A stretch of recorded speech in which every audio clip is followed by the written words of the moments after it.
Boleh. Oke, um, terima kasih Sis Elvira karena telah memberikan pengenalan tentang diri saya, dan juga saya ingin mengucapkan ribuan terima kasih kepada Anda yang di sana, yang di luar sana sedang mengikuti online forum ini, dan juga saya ingin mengambil kesempatan untuk mengucapkan penghargaan kepada semua speakers yang hadir di online forum ini kerana mereka telah memberikan input yang sesuatu yang baru, sedikit perbezaan tetapi dapat disimpulkan bahawa perjanjian Malaysia itu adalah tidak sah dan terbatal. Saya juga ingin mengambil kesempatan untuk menyatakan pandangan saya. Berdasarkan kepada kajian yang telah dilakukan perbincangan dengan peguam, dengan Robert Pate, dan juga pembacaan demi pembacaan melalui dokumen-dokumen kolonial, ia jelas menyatakan perbincangan itu memfokuskan kepada British dan Malaya. Sabahan dan Sarawakian tidak dimasukkan ke dalam perjanjian tersebut, tidak dimasukkan ke dalam perbincangan Malaysia itu. Dan juga kita seringkali disampaikan naratif yang mengatakan Malaysia dibentuk, sedangkan tidak ada pembentukan negara baru. Apa yang ada adalah pembesaran persempadanan politik negara yang sudah sedia wujud, iaitu Malaya. Meluaskan persempadanan politik hingga ke Borneo. Inilah yang sebenarnya berlaku. Dalam erti kata lain, ia bukanlah satu pembentukan negara baru, tetapi perluasan kuasa politik. Dan yang jelas di sana ialah Sabah dan Sarawak tidak memiliki suara untuk menyatakan keinginan yang jelas. Walaupun ia jelas tetapi ia telah dinafikan melalui kesepakatan yang telah wujud di antara British dan Malaya. We want independent. Kami mau kemerdekaan, tetapi apa yang diberikan ialah tuan baru kepada Sabah dan Sarawak. Bagaimana ia berlaku, kita boleh melihat perjanjian Malaysia itu. Perjanjian Malaysia itu bagi pandangan saya dan juga dipersetujui oleh peguam-peguam yang ada di online forum ini dan juga di luar sana, mengatakan bahawa perjanjian Malaysia itu merupakan dokumen penyerahan kuasa kedaulatan dan kuasa perundangan Sabah dan Sarawak kepada Malaya. Memang sebentar tadi kita disampaikan informasi baru, yang sesuatu yang baru, tetapi buat masa ini kefahaman yang kuat mengatakan kuasa kedaulatan dan kuasa perundangan diserahkan oleh British kepada Malaya. Dalam erti kata lain, penyerahan ini menunjukkan simbolik yang jelas bahawa Malaya adalah pengganti kepada British, penjajah baru. Jadi ini sesuatu yang menyedihkan di kalangan Sabahan dan Sarawakian. Sebab kita mengimpikan sebuah kerajaan negara yang merdeka. Tetapi apakah kemerdekaan yang kita alami sekarang? Ramai yang mengatakan kita sudah merdeka, kita aman. Tetapi bagi saya, ia adalah kemerdekaan ataupun keamanan sangkar burung.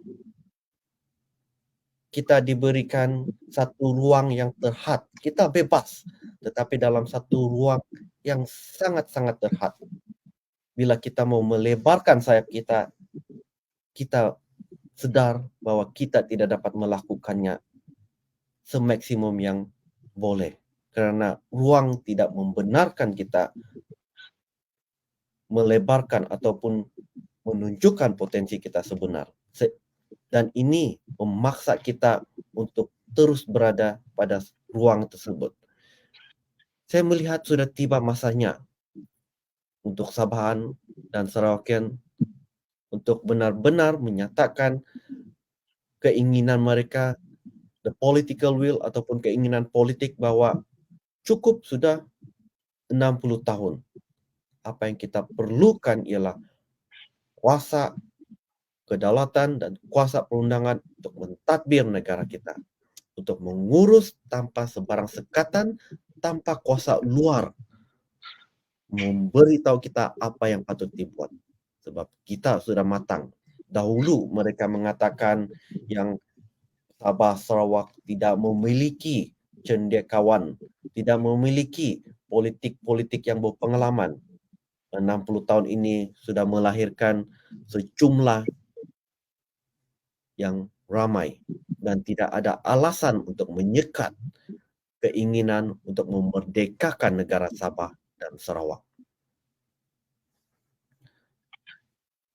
Kita memiliki graduan-graduan yang menganggur di peringkat kemahiran, di peringkat diploma, degree, sarjana muda, sarjana, termasuk PhD.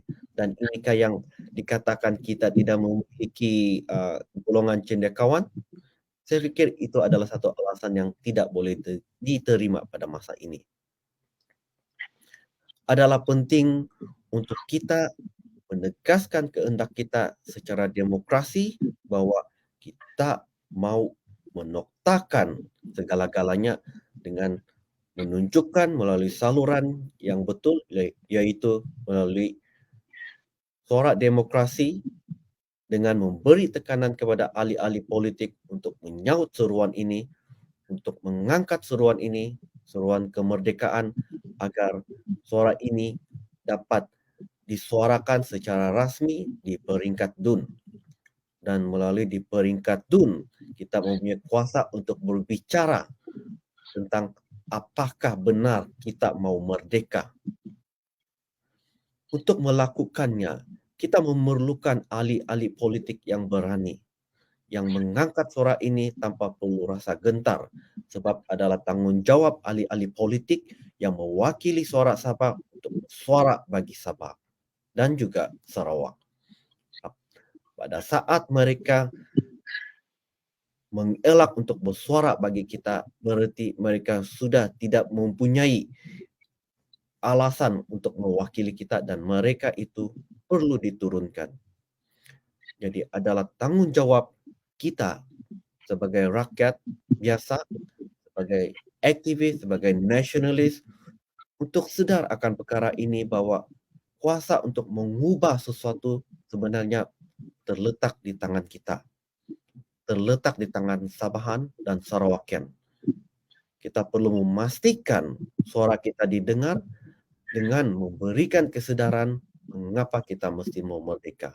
Mengapa kita mau mesti merdeka?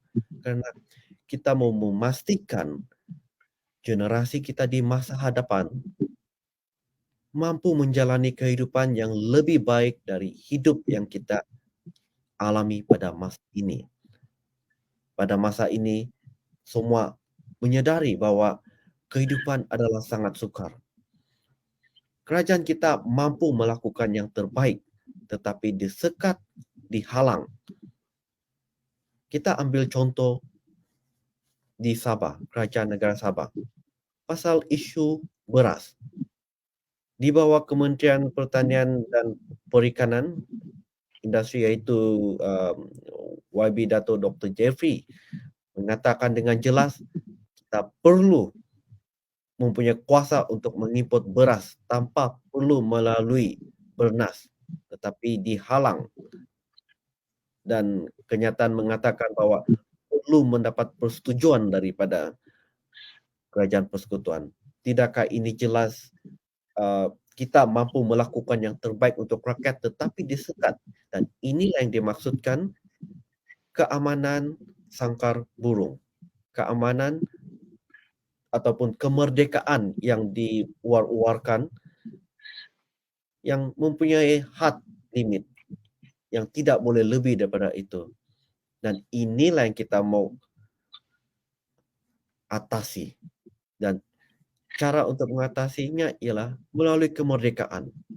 60 tahun itu bukan tempo yang singkat.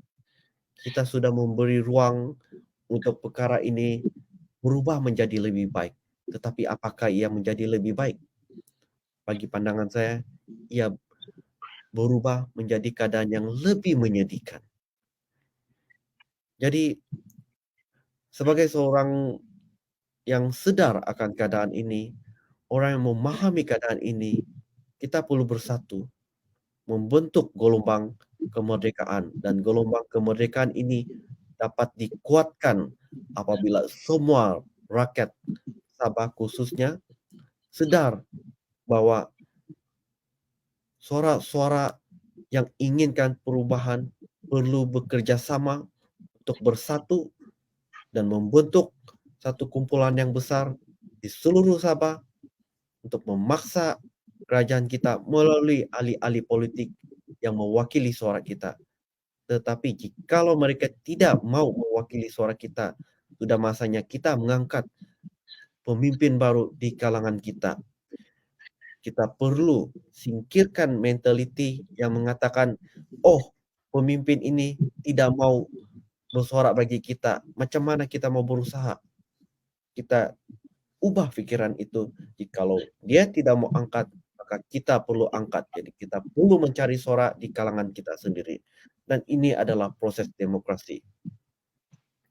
Dalam kefahaman ini juga perspektif yang kuat setelah kajian telah dilakukan di kalangan peguam yang pada masa ini bersetuju bahwa perjanjian Malaysia adalah tidak sah dan terbatal dari awalnya lagi, karena di saat perjanjian Malaysia itu ditandatangani, pemimpin Sabah dan Sarawak tidak memiliki kapasiti untuk melakukannya. Mengapa? Karena kita tidak memiliki DUN ataupun parlimen untuk berdebat dengan perkara ini secara panjang dan lebar, manakala di Malaya pula dari tahun 1961 hampir setiap sesi Dewan Parlimen mereka berbicara, mereka berdebat dan mereka menyimpulkan bahwa perjanjian Malaysia ini tidak sah kerana di dalam perjanjian Malaysia itu tidak menyatakan rakyat Sabah bersetuju untuk membentuk ataupun bersetuju untuk idea Malaysia ini. Dan lagi, dokumen yang disediakan ini tidak melibatkan Sabah dan Sarawak. Ia dilakukan oleh British dan Malaya. Tetapi kita tidak faham mengapa ia diteruskan. Apa yang jelas, British dan Malaya bersetuju bahwa Malaysia adalah operasi neokolonialis, yaitu suatu bentuk penjajahan zaman baru yang mengawal sosial, ekonomi, dan politik suatu negara untuk kepentingan mereka. Kita tidak memahami perkara ini dahulu, tetapi sekarang kita telah memahami. Jadi adalah penting untuk kita, bangsa negara Sabah, bangsa negara Sarawak yang berjiwa merdeka, berjiwa berdaulat, untuk bersama-sama menyatakan hasrat dengan kental, kuat, dan tegas bahwa kita mau merdeka. Jadi untuk bahagian Sabah, di bawah kepimpinan saya, melalui NGO yang telah ditemukan pada tahun 2020, Republic of Sabah North Borneo menetapkan satu tempo, yaitu 10 tahun. Mengapa ia ditetapkan dalam tempo 10 tahun? Agar RSNB dapat memberikan seluruh tenaga fokus untuk menuju ke arah kemerdekaan. Karena jikalau kita tidak meletakkan satu tempo, kita akan kebingungan, kita tidak tahu sampai bila kita memperjuangkan kemerdekaan apabila tidak ada tempo yang ditetapkan. Jadi RSNB mengambil pendirian untuk menetapkan tempo dalam 10 tahun dari sekarang. Dijangka pada tahun 2030 Sabah akan merdeka, dan perkara ini sedang diusahakan secara demokrasi. Jikalau majoriti bersetuju, so majoriti untuk merdeka, kita merdeka. Kalau majoriti suara tidak bersetuju, kita akan kekal diam untuk dijajah selama-lamanya. Jadi rakyat perlu membuat keputusan, dan peranan yang dilakukan oleh nasionalis adalah untuk menyebarkan kebenaran, mendidik, dan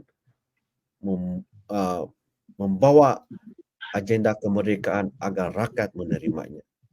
Salam hormat dari saya.